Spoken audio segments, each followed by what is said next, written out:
I've thought about El Cap like for years, and every year I'm like, that's really scary. I'll never be content unless I at least put in the effort. What if something happens? What if I don't see him again? Look at that. Look at that view. That is crazy. Okay, that is 33-year-old Alex Honnold, the world's greatest free solo climber and the subject of Nat Geo's doc film, Free Solo. Everybody is freaking out about this movie. Natalie saw it on IMAX, emailed the whole office, and we all jumped on board. That's why everybody's out here. No, I had to meet Alex. Well, the New York Times actually said, and I quote, Alex Honnold's free solo climb should be celebrated as one of the greatest athletic feats of any kind ever. I agree. Welcome. Let's start with just explaining the basics for those who, and you don't have to be a climber to enjoy this movie, by the way. It is beautiful. The cinematography and what you achieved is incredible. But what is free solo climbing? Free solo climbing just means climbing a wall without a rope, using just your hands and feet with no equipment by yourself. So, I mean, it's basically climbing in its most elemental, I guess. And if something happens, what happens? If something goes wrong? Yeah, I mean, if something goes wrong, you fall off and fall to your death, presumably. Oh, thank God. But, that I mean, was it's very, not very, what very we went simple. for. Yeah. Yeah, but I mean, looking at this, and when you talk about El Cap, and we heard you say, when I thought about El Cap, and I said, that seems crazy.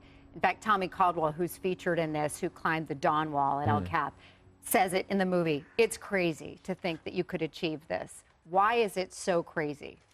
Well, it's just El Cap is. I mean, it's a 3,000-foot wall. It's really daunting. It's just a scale that has never really been attempted in this way. Yeah, but I mean, obviously, I don't think it's crazy because I did it. You're but so humble about it. But it took many, many years for me to feel like it might be possible, for me to believe that it was possible. What is the mindset? Oh, I don't like that faulting That's right the there. training with Tommy on. That's that part with the ropes. Oh, that's the karate kick part? Yeah. What does it take, the mindset, to be able to accomplish something like this? I mean, for me, it took many years of preparation, a lot of physical training, physical practice, memorizing the moves, and then the mental side of it, visualizing the experience, visualizing the emotional component of it, how it would actually feel to be up there. I mean, it took a lot for me to feel like it was possible, and then to actually do it. But are you scared when you're doing this at all? Any moment of like, oh, Nelly?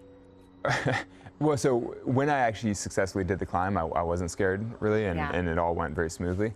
But I'd been dreaming about it for, I think, 7 years at that point, and I had been too scared to do it before then. I mean, there's a reason I didn't do it 7 years ago, because it seemed way too scary, way too hard. One of the beautiful things about climbing is that the rock never really changes. I mean, El Cap is the same wall every year, and so I've climbed in Yosemite the last 12 years, and I've spent maybe 3 months a year there. And each year you come in, it's the same wall, it's the same rocks, you can just kind of keep working away at the project. When you said 7 years, though, we should explain 7 years, but you map this out like down to, you've got every groove pretty much mapped out. Yeah. Every step that you have, your karate kick that you have to make. The important thing is the sequence of movements, like left hand, right hand, left. Well, I'm not going to just name all the moves. Well, just like what you did when in the movie, there's a scene where you kind of journal. But just remembering exactly in which order to move your hands and feet, and how to shift your weight, where to move your hips to make sure that you're holding the holds in the right way. I mean, it's intricate to remember. And the day you made the climb, was there something about that morning? Because I feel like the way it was shot, the crew was just sort of waiting to see when you felt mentally, whatever it was in the air that morning, that early morning that made it. What was it? I mean, so it wasn't anything that morning. It was actually more that it was the end of this long journey, and I'd done everything that I needed to do, and I knew that if I didn't go now, I was basically procrastinating, I guess. I had done the things I needed, and it was time. And so I just went. It is so intricate, and one false move, and when they do the pan away, when you watched it on IMAX, did you get the gravity of it then?